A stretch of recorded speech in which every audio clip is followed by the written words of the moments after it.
Side HSC head BHEL। आज आपको height पर कार के दौरान सुरक्षा के बारे में अवगत कराऊंगा। हाइट पर कार के दौरान सुरक्षा बहुत ज़रूरी है और कार करने से पहले ही सुरक्षा की सारी कार्रवाई पूरी की जानी आवश्यक है, जिसमें सबसे पहले आवश्यक है कि जो वर्कर हाइट पर काम करने जा रहा है हम उसका वर्टिगो टेस्ट करवाएं। वर्टिगो टेस्ट यानी कि हाइट पास टेस्ट। हाइट पास टेस्ट में उसको एक ऊंचाई पर चढ़ाकर यह चेक किया जाता है कि वह ऊंचाई पर कार करने के योग्य है अथवा नहीं, या ऊंचाई पर उसको किसी तरह का चक्कर या वर्टिगो या मिर्गी का दौरा तो नहीं पड़ता है। यदि वह उसमें उपयुक्त पाया जाता है तो उसको हाइट पास जारी किया जाता है। हाइट पास जारी करने के बाद काम करने से पहले बहुत ज़रूरी है डेली TBT करना। TBT यानी टूल बॉक्स टॉक।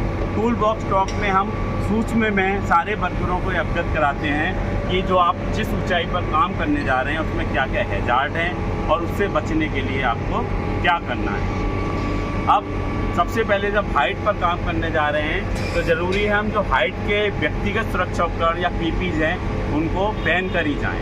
व्यक्तिगत सुरक्षा उपकरण यानी हेलमेट, और हेलमेट में ये ध्यान रखें कि ये जो चिन स्ट्रिप है ज़रूर लगा हुआ हो और ये पूरा कंफर्टेबल हो, टाइट हो, एक उंगली का ही इसमें गैप हो, ज़्यादा ढीला ना हो, नहीं तो इसका कोई मतलब नहीं रह जाता है। सेफ्टी शूज पहने हुए हों और सबसे ज़्यादा ज़रूरी है ये फुल बॉडी हार्नेस या सेफ्टी बेल्ट जिसको हम बोलते हैं। फुल बॉडी हार्नेस भी इस तरह पहनना है कि वह कंफर्टेबल रहे, ऐसा ना हो कि बहुत ज़्यादा टाइट हो जिससे हमें काम करने में दिक्कत हो। फुल बॉडी हार्नेस ऊपर पहनते समय ध्यान रखना है कि इसकी लैंड यार्ड ये डबल लैंड यार्ड का होना चाहिए।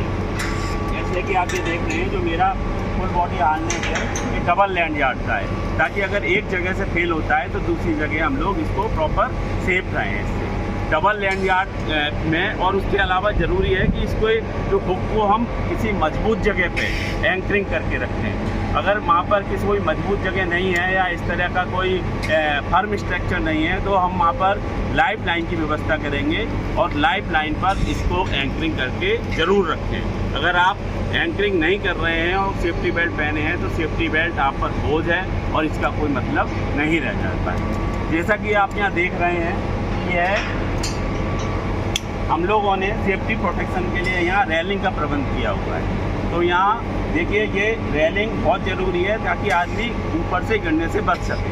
ज़्यादातर जब ऊंचाई पर काम करते हैं तो दो ही तरह का एक्सीडेंट होता है, या तो आदमी ऊपर से गिरता है या फिर सामान ऊपर से गिरता है। आदमी गिरता है तब भी उसका एक्सीडेंट का चांसेस रहता है, चोट का चांस रहता है, और सामान गिरता है तब भी वो किसी व्यक्ति के ऊपर गिर सकता है और चोट का चांस होता है। तो जो हम लोग रेलिंग लगाए हैं इसका ये टॉप रेल जो करीब 1 मीटर का रखते हैं, ये मिड रेल जो करीब इससे आधे मीटर का रखते हैं, और ये टो गार्ड जो 15 सेंटीमीटर का होता है। ये टो गार्ड जो है ये इसलिए ज़रूरी है ताकि कोई लूज मटेरियल या लूज बोल्ट है, कोई लूज मटेरियल है वो नीचे गिरकर किसी के ऊपर ना गिरे और उसको चोट ना लग सके।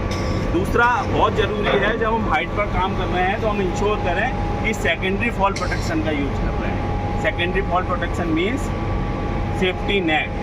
देखिए हम लोग कितना भी दक्ष हो जाएं, सेफ्टी बेल्ट का उपयोग कर लें, लेकिन कभी भी एक्सीडेंट के चांस रहते हैं। तो हमें एक्सीडेंट के चांस को कम करने के लिए क्या करना है, सेकेंडरी फॉल प्रोटेक्शन का यूज़ करना है। सेकेंडरी फॉल प्रोटेक्शन में क्या आता है, सेफ्टी नेट। आप जिस जगह पर काम कर रहे हैं, जिस प्लेटफॉर्म पर काम कर रहे हैं उसके नीचे सेफ्टी नेट लगाएं ताकि अगर कोई गिरने का चांसेस हो तो बचा जा सके। दूसरा कहीं किसी जगह पर हम लोग देखते हैं कि सेफ्टी नेट लगाने की व्यवस्था नहीं होती है या सेफ्टी नेट नहीं लग पाता है क्योंकि वहाँ बहुत सारे स्ट्रक्चर हम लिफ्ट कर रहे होते हैं। तो ऐसी स्थिति में हमें क्या यूज़ करना है, RFA यानी रिट्रैक्टेबल फॉल अरेस्टर। अगर हम रिट्रैक्टेबल फॉल अरेस्टर यूज करेंगे और किसी कंडीशन में अगर ये सेफ्टी बेल्ट फेल होती है तो हम लोग वहाँ पे गिरने से बच जाएंगे। वो रिट्रैक्टेबल फॉल अरेस्टर हमें रिट्रैक्ट कर लेगा, उसको गिरने से हमें बचा लेगा।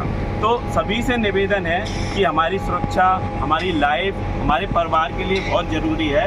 तो हम जब भी ऊंचाई पर जाएं तो पहले 1 मिनट सोचें कि क्या हम ऊपर जा रहे हैं तो सारा जगह सेफ है, कोई ऐसा चीज़ तो नहीं है जिससे खतरा हो, जिससे एक्सीडेंट हो सकता हो, प्रॉपर हाउस कीपिंग है कि नहीं, और हमने प्रॉपर जो सुरक्षा उपकरण हैं ऊंचाई पर काम करने वाले उनको यूज किया है कि नहीं।